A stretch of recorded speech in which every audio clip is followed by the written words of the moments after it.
नमस्कार, सौरभ द्विवेदी नाम है हमारा और आप देखना शुरू कर चुके हैं लल्लन टॉप शो। महाराष्ट्र में एक हफ्ते से जो पॉलिटिकल वेब सीरीज चल रही है उसके क्लाइमैक्स का वक्त अब नज़दीक लग रहा है। उसके बारे में विस्तार से बात करेंगे। बिहार में हुए विधायकों की अदला बदली के खेल पर भी चर्चा करेंगे। लेकिन बड़ी खबर में सबसे पहले बात उदयपुर में हुए उस दुर्दांत हत्याकांड की जिसने समूचे देश को विचलित कर दिया। मशहूर लेखक सआदत हसन मंटो कहते थे, मजहब जब दिलों से निकलकर दिमाग पर चढ़ जाए तो जहर बन जाता है।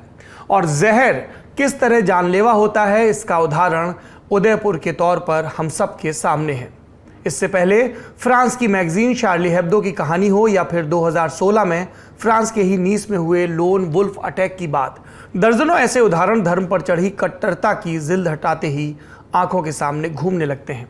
हत्या कैसे हुई, किसने की, किस मकसद से की, ये सब कुछ हमने 28 जून के लल्लन टॉप शो में आपको बताया। कई लोगों ने ये जिज्ञासा प्रकट की कि जो शो हमने यूट्यूब पर, जो गूगल का वेब प्लेटफॉर्म है, अपलोड किया था, वो शो दिख क्यों नहीं रहा। दरअसल उस शो में हमने ब्लर करके तस्वीरें दिखाई थी। यूट्यूब को लगा कि ये कम्युनिटी गाइडलाइंस का उल्लंघन है, इसलिए वो वीडियो हटा दिया गया था।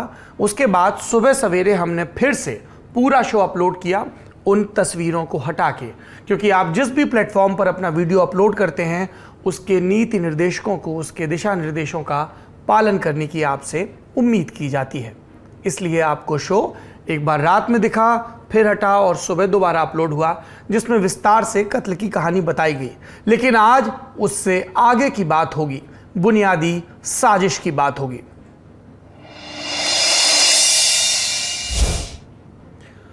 उदयपुर का नाम लेते ही अब तक वो जीके का सवाल याद आता था। झीलों का शहर, पिछोला सी झील, city palace, Sajjangarh palace, Fateh Sagar झील, ये सब आकर्षण के केंद्र हुआ करते थे।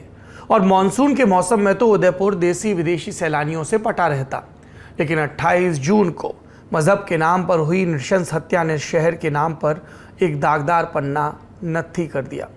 उदयपुर जंक्शन से जब आप बाहर निकलते हैं तो शहर जाने के लिए ऑटो रिक्शा सब आपस में होड़ किए खड़े रहते हैं।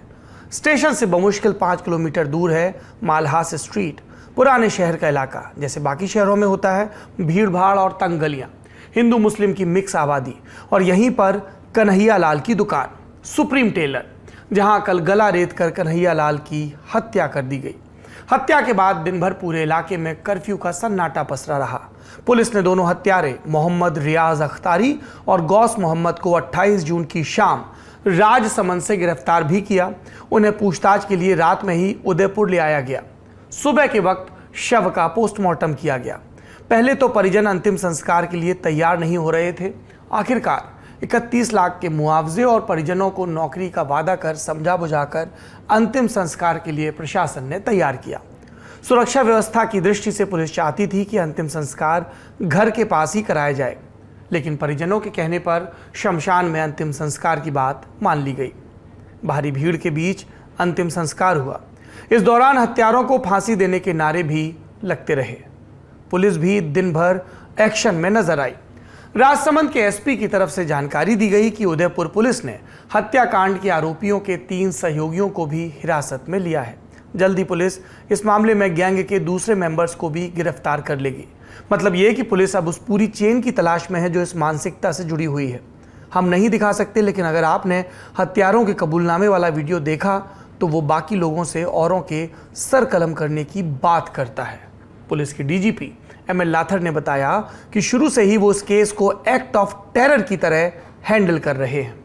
इस पर सुबह के 11:12 पर एचएमओ यानी गृह मंत्री कार्यालय का ट्वीट भी आया। लिखा था कि उदयपुर में श्री कन्हैया लाल तेली जी की हत्या की जांच के लिए गृह मंत्रालय ने नेशनल इन्वेस्टिगेशन एजेंसी एनआईए को निर्देशित किया है। किसी भी संगठन की संलिप्तता और अंतर्राष्ट्रीय लिंक की गहन जांच की जाएगी।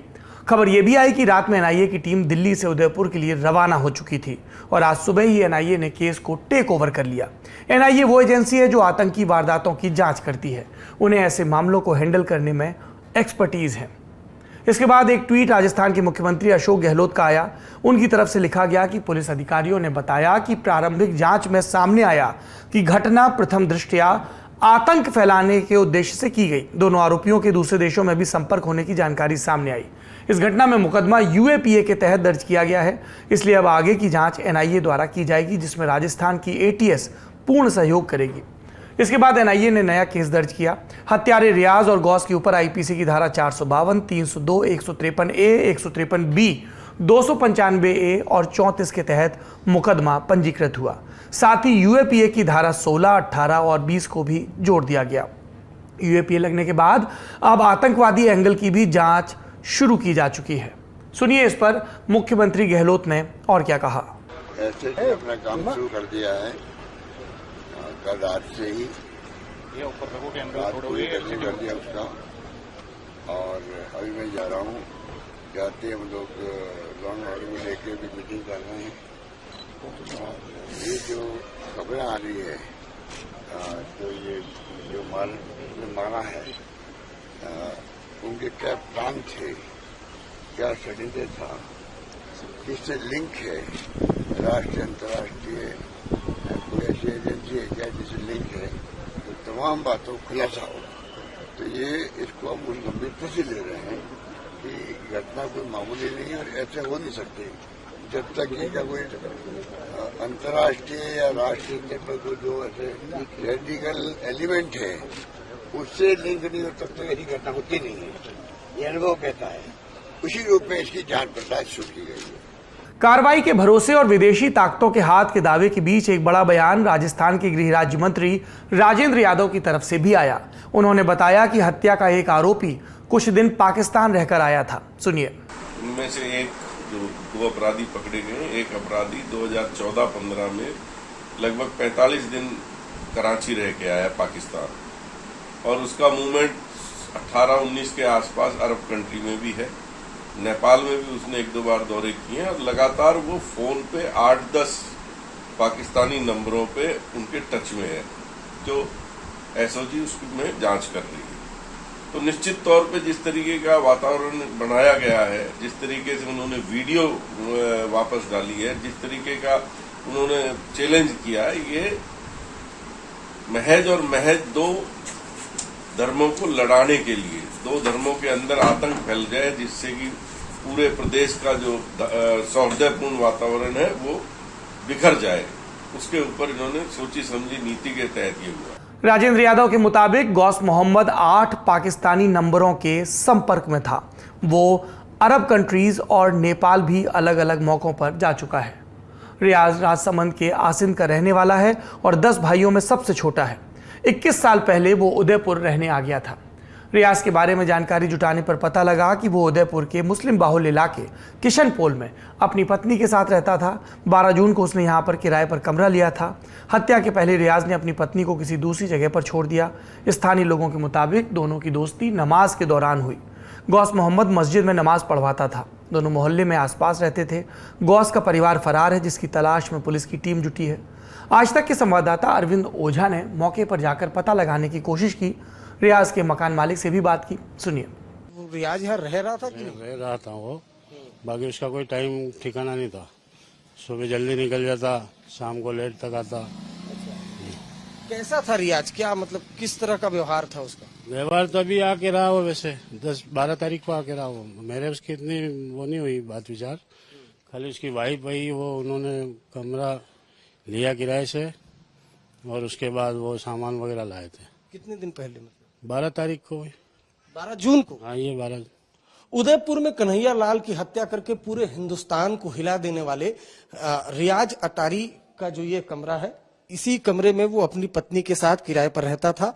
12 जून को कमरा किराए पर लिया था। फिलहाल जो यहाँ पर ताला है वो राजस्थान पुलिस ने अपना ताला लगा दिया है, जबकि जो इस घर में ताला लॉक था, आप यहाँ पर देख पा रहे हैं, इस ताले को यहाँ पर तोड़ा गया है। यहाँ पर ये एक ताला है, 2 ताले यहाँ पर फिलहाल रखे हुए हैं। इन तालों को तोड़ा गया। पुलिस यहाँ पर आई, घर में छानबीन की, काफी कुछ बरामद हुआ है, उसे पुलिस लेकर गई है। लेकिन फिलहाल घर में ताला लगा हुआ है और ऐसा बताया जा रहा है कि एक प्लानिंग के तहत रियाज ने इस वारदात को अंजाम दिया है। उसकी जो पत्नी थी उसको भी इस घर से कहीं दूसरे घर में छोड़ता है और उसके बाद कन्हैया लाल की दुकान पर जाता है, वारदात को अंजाम देता है। इस मामले में कट्टर संगठनों से लिंक की तलाश की जा रही है। दावा किया जा रहा है कि आरोपी मोहम्मद रियाज और गौस मोहम्मद दावते इस्लामी संगठन से जुड़े थे। दावते इस्लामी संगठन खुद को गैर राजनीतिक इस्लामिक संगठन बताता है, जो साल 1981 में कराची से शुरू हुआ। भारत में ये संगठन कई साल से सक्रिय है। आरोप है कि शरिया कानून का प्रचार प्रसार करना और उसकी शिक्षा को लागू करना इस संगठन का मकसद है। ये संस्था ऑनलाइन कोर्स भी चलाती है और दावा किया जा रहा है कि दोनों हत्यारे इसमें ऑनलाइन क्लास लेते थे, जिसके बारे में एनआईए की टीम गंभीरता से जांच कर रही है। अब जरा ये समझते हैं कि आखिर ये विवाद शुरू कहां से हुआ था। 10 जून को कन्हैया लाल ने नूपुर शर्मा के समर्थन में सोशल मीडिया पर पोस्ट किया। इसकी शिकायत पुलिस तक पहुंची तो जेल जाना पड़ा। एक दिन जेल में रहने के बाद कन्हैया लाल को जमानत मिल गई। सबसे पहले मृतक कन्हैया लाल का विवाद पड़ोसी दुकानदार नसीम से हुआ था। नसीम ने ही कन्हैया लाल के खिलाफ 11 जून को एफआईआर करवाई थी। अब नसीम को भी पुलिस ने हिरासत में ले लिया है और उससे पूछताछ हो रही है। लेकिन यहाँ पुलिस की भूमिका पर भी सवाल उठ रहे हैं। जेल से छूटने के बाद कन्हैया लाल ने 15 जून को पुलिस को पड़ोसी नाजिम व 4-5 अन्य लोगों के खिलाफ शिकायत धानमंडी थाने में दी थी। अपनी जान को खतरा बताते हुए शिकायत पत्र में जो लिखा वो सभी को जानना चाहिए। ये कि आज से 5 दिन पूर्व मेरे बच्चे द्वारा मोबाइल पर इंटरनेट के माध्यम से गेम खेलते समय अचानक फेसबुक पर एक आपत्तिजनक पोस्ट हो गया था। 2 दिन पश्चात मेरी दुकान पर 2 व्यक्ति आए। उन्होंने फेसबुक पोस्ट के बारे में पूछा तो मैंने बताया मुझे मोबाइल चलाना नहीं आता, ये बच्चों के गेम खेलने के लिए है। इसके बाद उन्होंने पोस्ट डिलीट कर दी और कहा आइंदा ऐसा मत करना। आगे लिखा है इसमें कि 11 जून को धानमंडी थाने से फ़ोन आता है कि आपके खिलाफ एक रिपोर्ट दर्ज हुई है, आप थाने आ जाओ। रिपोर्ट नाजिम द्वारा दर्ज कराई गई। वो मेरा पड़ोसी था। उसके द्वारा बताया गया कि ये रिपोर्ट उसने समाज के दबाव में आकर करी। मुझे पता है कि आपको मोबाइल चलाना नहीं आता, आप पोस्ट कर ही नहीं सकते। उदयपुर पुलिस को लिखे पत्र में फिर कन्हैया ने यह भी बताया कि नाजिम और उसके साथ के 5 लोग 3 दिन से मेरी दुकान की रेकी कर रहे हैं और मुझे दुकान नहीं खोलने दे रहे। सुबह शाम मेरी दुकान के बाहर 5 से 7 लोग रोज़ चक्कर काट रहे हैं और मुझे पता चला है कि वो सब मेरी दुकान खुलते ही मुझे मारने की कोशिश करेंगे। चूँकि नाजिम व इसके अन्य 4-5 लोगों ने मेरा नाम व फोटो इनके समाज के ग्रुप में वायरल कर दिया है और सबको कह दिया है कि ये व्यक्ति अगर कहीं रास्ते पर दिखे या दुकान पर आए तो इसे जान से मार देना, क्योंकि इसने आपत्तिजनक पोस्ट की है। इसी पत्र में आगे कन्हैया लाल ने पुलिस से जान माल की सुरक्षा मांगी और साथ ही नाजिम और उसके साथियों के खिलाफ कार्रवाई की भी मांग की। पर क्या राजस्थान पुलिस ने सुरक्षा दी? जवाब है नहीं। पुलिस ने आमने सामने बिठाकर सुलह कराने का दावा किया। सुलह के बाद एक दूसरे पत्र पर कन्हैया लाल ने हाथ से पुलिस को एक और पत्र लिखा, जिसमें विषय के तौर पर लिखा गया कि कानूनी कार्रवाई नहीं चाहते इस बाबत, और यह भी लिखा कि आपस में सुलह हो गई है, अब कोई कानूनी कार्रवाई नहीं होनी चाहिए। और यहीं पर पुलिस से सबसे बड़ी चूक हुई। पुलिस ने मामले को गंभीरता से नहीं लिया। अगर मौके की नज़ाकत को समझते हुए कार्रवाई करते, कन्हैया लाल को सुरक्षा देते, तो शायद इतनी बड़ी घटना नहीं होती। इस चूक पर डीजीपी ने एएसआई और एसएचओ को सस्पेंड भी किया। सुनिए डीजीपी का बयान। कन्हैया लाल द्वारा 15 तारीख को पुनः थाने पर उपस्थित होकर एक एप्लीकेशन परिवार दिया गया कि उसको ऐसा आभास होता है कि नयम और कुछ 4-5 लोग कोई उसका शायद कोई पीछा कर रहे हैं और उसकी जान माल को खतरा है। जो सिचुएशन का आंकलन सही नहीं कर इसमें जो दोनों पक्षों को बैठाकर एक समझौता या ये कह लीजिए कि एक समझाइश की गई और दोनों ने कि ठीक है मैं अपनी दुकान खोलता हूँ और हम भाईचारे से रहेंगे, और इस तरह वो मामला वहीं पर खत्म कर दिया। कानूनी कार्रवाई जो करनी चाहिए थी वो नहीं की। इस संदर्भ में एएसआई को कल तुरंत प्रभाव से सस्पेंड किया जा चुका है और एसएचओ को आज हमने सस्पेंड किया है।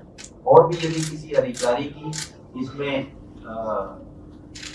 कमी पाई जाएगी तो उसके विरुद्ध भी कार्रवाई की जाएगी, चाहे वो आपराधिक हो और चाहे वो विभागीय हो, किसी को भी इसमें अक्सर नहीं जाएगा।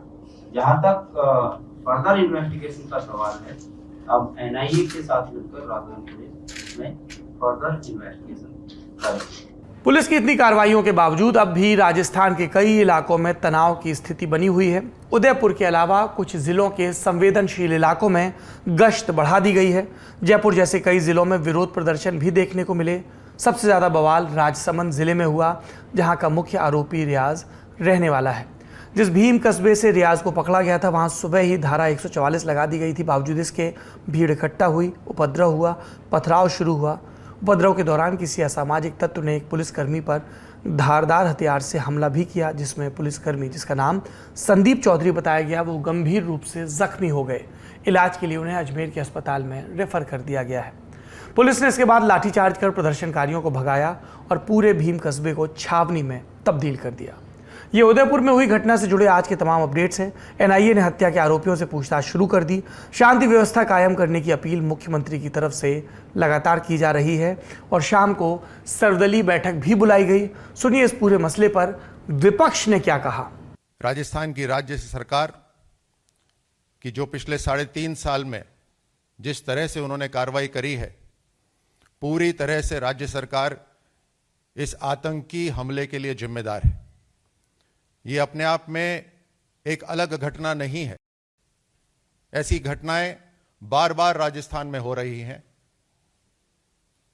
ऐसे आतंकी संगठन राजस्थान में पनप रहे हैं और राजस्थान सरकार ने डायरेक्टली या इनडायरेक्टली इनके बढ़ावे के अंदर इनको प्रोत्साहित करने में कोई कसर नहीं छोड़ी है। राजनीति से इतर ये घटना समाज के लिए सोचने वाली है। कल्पना करिए, एक फेसबुक पोस्ट के लिए 21वीं सदी के हिंदुस्तान में हत्या हो रही है।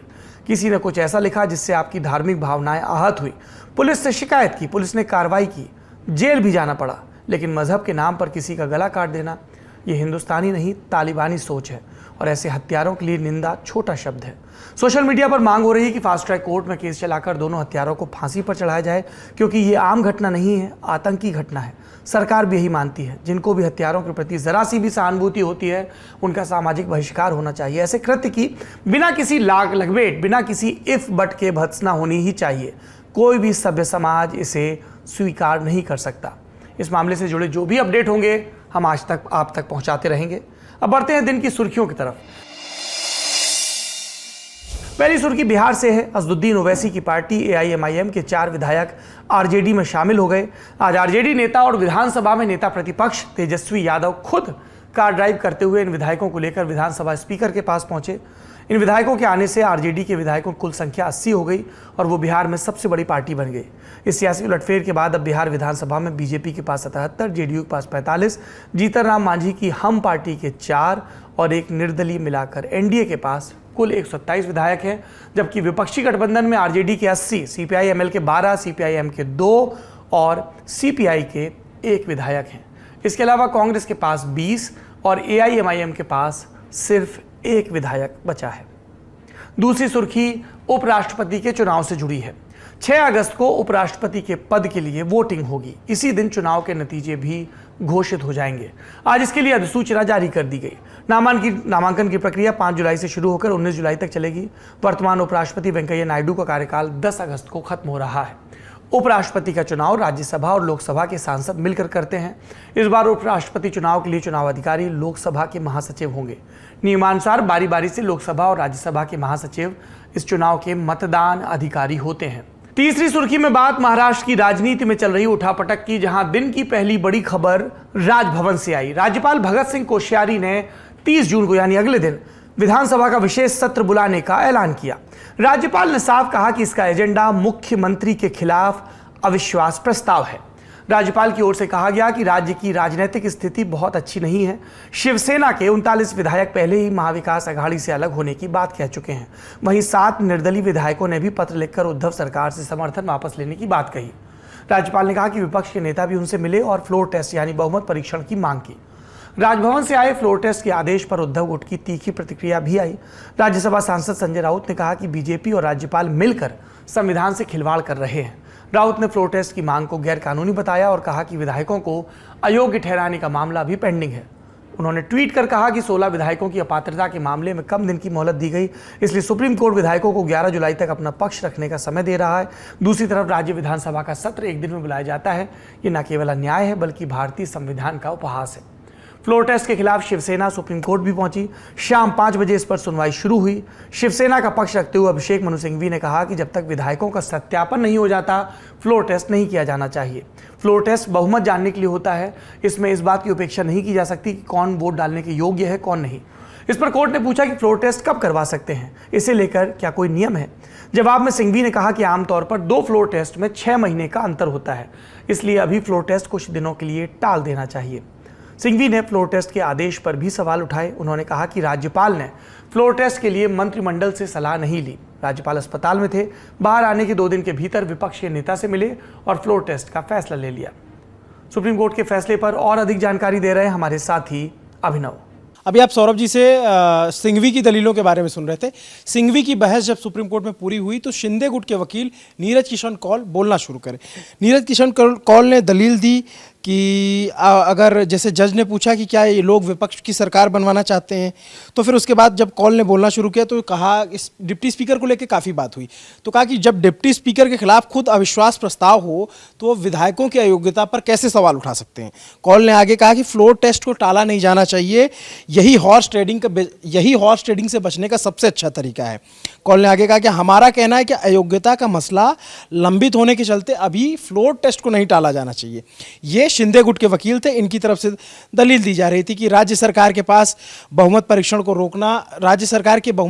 रोकना लोकतंत्र के खिलाफ होगा। इस तरह की दलीलें उनके द्वारा दी गई। फिर उन्होंने कहा कि मीडिया रिपोर्ट के आधार पर राज्यपाल के फैसले की दलील दी जा रही है, लेकिन मीडिया की सूचना एक अहम साधन है। कौल आगे कह रहे हैं कि कोर्ट पहले कह चुका है कि सीएम का फ्लोर टेस्ट में जाने से बचना बहुमत खोने की निशानी है। कोर्ट हमेशा जल्द से जल्द फ्लोर टेस्ट की बात कहता है। ये सारी दलील कौल की तरफ से दी जा रही थी। फिर जज ने पूछा कि कितने विधायक सरकार का साथ छोड़ चुके हैं। इस पर कौल की तरफ से कहा गया 55 में से 39, इसलिए सीएम फ्लोर टेस्ट से बच रहे हैं। जज ने फिर पूछा कि कितनों को अयोग्यता का नोटिस दिया गया है, तो कौल की तरफ से जवाब दिया गया कि 16 विधायकों को अयोग्यता का नोटिस दिया गया है। और कौल ने यह भी कहा शिंदे गुट की तरफ से कि हम शिवसेना नहीं छोड़ रहे हैं, बल्कि हम ही असली शिवसेना, यानी वकील ने बाकी शिंदे गुट की तरफ से दावा किया। फिर उसके बाद वरिष्ठ वकील मंदिर से उन्होंने बोलना शुरू किया, तो उन्होंने कहा कि मैं कौल की दलीलों का समर्थन करता हूं, कुछ बातें जोड़ना चाहूँगा, कुछ मिनट लगेंगे। तो इस पर जस्टिस सूर्यकांत मुस्कुराते हुए कहते हैं कि उम्मीद है आप लोगों को हम पर दया आ रही होगी। फिर मनिंदर सिंह ने बोलना शुरू किया, तो कोर्ट कह चुका है कि जब फ्लोर टेस्ट होगा तो वर्तमान सदस्य वोट देंगे, इसकी अयोग्यता से किसी को लंबित कार्रवाई से संबंध नहीं है। और डिप्टी स्पीकर पे फिर इन्होंने भी बात रखी कि डिप्टी स्पीकर खुद बहुमत खो चुके हैं, वैसे किसी भी सरकार के लिए फ्लोर टेस्ट में जाना सही होता है, बिना बहुमत के शासन गलत है। इस तरह की बात रखी गई। फिर राज्यपाल के वकील तुषार मेहता ने अपनी दलील रखना शुरू की और उनकी तरफ से नवाब रेबिया फैसले का जिक्र किया गया और कहा कि फैसले को इस वजह से दिया गया था कि स्पीकर के ऑफिस का भी दुरुपयोग हो सकता है। स्पीकर के खिलाफ अविश्वास प्रस्ताव होने पर उन्हें अयोग्यता पर सुनवाई न करने के लिए कहा गया। वो खुद तय नहीं कर सकते कि प्रस्ताव पर वोट देने वाले कौन कौन लोग हैं। अब यहाँ पे तुषार मेहता ने दलील दी। तुषार मेहता ने कहा कि राज्यपाल को कई माध्यम से सूचना मिली कि 39 विधायकों ने सरकार का साथ छोड़ दिया। उन विधायकों को जिस तरह की धमकी दी गई है, यह भी राज्यपाल की जानकारी में था। मेहता ने यह भी कहा कि मेहता ने वो संजय राउत के बयान का भी जिक्र किया और कहा कि विधायकों की लाश दिल्ली आएगी, ऐसे बयान दिए गए। खैर, उनका बयान दूसरे परिप्रेक्ष्य में दिया गया था, ये बाकी हम लोगों ने दिखाया भी था। फिर जज ने कहा कि ये भावुकता में दिया गया बयान हो सकता है। मेहता ने कहा कि हिंसा की घटनाओं के बाद उसी व्यक्ति ने यह भी कहा कि ये सिर्फ झांकी है, आगे देखिए। यहाँ संजय राउत के बयानों का जिक्र तुषार मेहता की तरफ से किया जा रहा था। और फिर मेहता की दलीलें जब खत्म हुई तो फिर सिंघवी ने फिर अंतिम दलील दी कि अगर सिंघवी का तर्क ये था कि अगर स्पीकर राजनीतिक व्यक्ति हो सकता है तो राज्यपाल कैसे निष्पक्ष हो सकते हैं। राज्यपाल की निष्पक्षता पर सवाल उठा और बोला कि राज्यपाल देवदूत नहीं है, इंसान ही होते हैं। सब जानते हैं कि राज्यपाल महोदय ने विधान परिषद में सदस्यों आगे उन्होंने कहा कि सब जानते हैं कि राज्यपाल महोदय ने विधान परिषद के सदस्यों का मनोनयन लंबे अरसे तक लटकाए रखा, अब बिना तथ्यों की पुष्टि के लिए फ्लोर टेस्ट का फैसला ले लिया है। ये सारी बातें कोर्ट में चल रही थी। उसके बाद फिर जो है जजों ने कहा कि ठीक है, हमें फैसले का टाइम दीजिए। और फिर कहा गया कि 9 बजे फैसला सुनाया जाएगा। 9 बजे फिर सुप्रीम कोर्ट का फैसला आता है और सुप्रीम कोर्ट ने ये बिल्कुल साफ कर दिया कि वो राज्यपाल के फैसले पर रोक नहीं लगाने जा रहे हैं। सुप्रीम कोर्ट ने कहा कि कल 5 बजे तक उद्धव सरकार को बहुमत साबित करना होगा। और इसके साथ साथ ये भी एक फैसला, उस पर भी ज़िक्र की गई कि क्या नवाब मलिक और अनिल देशमुख जो जेल में बंद हैं, क्या उनको वोटिंग का अधिकार मिलेगा। तो कोर्ट ने उनको भी वोट करने का अधिकार दिया और ईडी के प्रोटेक्शन में अब वो भी वोट करने जाएंगे अगर फ्लोर टेस्ट होता है तो। चूंकि सरकार के पास बहुमत नहीं है, विधायक बागी हैं और उधर से दावा किया जा रहा है कि 39 विधायक उनके साथ हैं। ऐसे में सरकार के पास ज़रूरी नंबर नहीं होगा और सरकार के गिरने का पूरा चांस है। सरकार गिर जाएगी अगर बहुमत पे जाते हैं, अगर जो नंबर अभी दिख रहा है उस हिसाब से। उसके बाद ये हुआ कि थोड़ी ही देर बाद 9:30 बजे के करीब उद्धव ठाकरे फेसबुक पर लाइव आते हैं और लाइव आकर के उन्होंने अपने कामों को गिनाना शुरू किया। उन्होंने कहा कि हमने औरंगाबाद का नाम बदल दिया, उस्मानाबाद का नाम बदल दिया। ये शाम के टाइम पे जो फैसला लिया गया उसकी बात कर रहे थे और अपनी पूरी बात में एक तरीके से ना भावुक नजर आए। वो मराठी में पूरी स्पीच दी और उसमें कामों को गिनाया और फिर आखिर में बागियों के लिए कहा कि जो बागी नाराज़ हुए उनको मुझसे बात करनी चाहिए थी, उनको पहले मुझसे राय मशवरा लेना चाहिए था। इतनी बात करते करते उन्होंने फिर फेसबुक लाइव में ही इस्तीफे का ऐलान कर दिया। मतलब ये कि अब कल फ्लोर टेस्ट की नौबत ही नहीं आएगी। जो सुप्रीम कोर्ट की तरफ से आदेश आया कि फ्लोर टेस्ट होगा कल शाम 5 बजे तक, उद्धव ठाकरे ने इस्तीफे का ऐलान कर दिया। उद्धव ठाकरे ने ऐलान करते हुए कहा कि मुझे सीएम पद छोड़ने का कोई मलाल नहीं है, कोई दुख नहीं है। और इससे पहले भी खबर आई थी कि उद्धव ठाकरे ने जो मुख्यमंत्री आवास के कर्मचारी हैं उनको थैंक यू बोल दिया था, कि मतलब उनका शुक्रिया अदा किया कटसी में कि अब मैं जा रहा हूँ इस तरीके, क्योंकि उनको भी अंदेशा था कि इस तरह का फैसला सुप्रीम कोर्ट से आ सकता है। और चूंकि उनके पास नंबर गेम नहीं है तो बिना नंबर गेम के वो फ्लोर टेस्ट पे जाना अपने आप में एक फजीहत जैसी स्थिति होती है।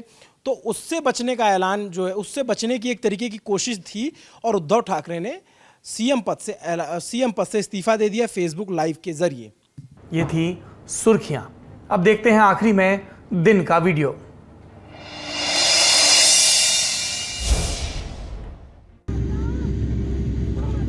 मैंने पिक्चर्स तो मैंने बहुत सारे ले लिए।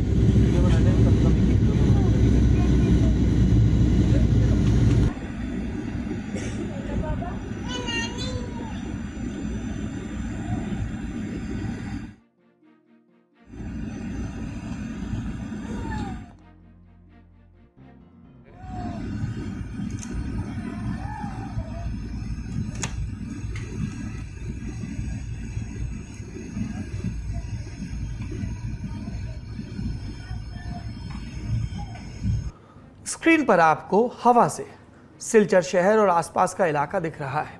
ये वीडियो गुवाहाटी से सिलचर की हवाई यात्रा के दौरान हमारे साथी निखिल ने शूट किया।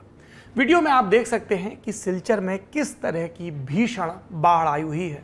यातायात ठप होने की वजह से बाढ़ में फंसे लोग खाद्य सामग्री और राशन के संकट से भी जूझ रहे हैं। ये स्थिति पिछले 1 हफ्ते से है। आगे और बारिश की आशंका जताई जा रही है। असम में बाढ़ से अब तक 134 लोगों की मौत हो चुकी है, जबकि 22 जिलों के करीब 21 लाख लोग प्रभावित हुए हैं। स्थानीय प्रशासन और पैरामिलिट्री फोर्सेस की ओर से राहत और बचाव कार्य लगातार जारी है। असम में आई बाढ़ से जुड़ी खबरों को सीधे आप तक पहुंचाने के लिए हमारे साथी निखिल और मोहन मौके पर मौजूद हैं। आप ललन टॉप के यूट्यूब चैनल, फेसबुक पेज या फिर ललन टॉप की वेबसाइट और ऐप पर हमारी ग्राउंड रिपोर्ट्स देख सकते हैं। आज के शो में इतना ही। अपना और अपनों का ख्याल रखिए। शुभ रात्रि।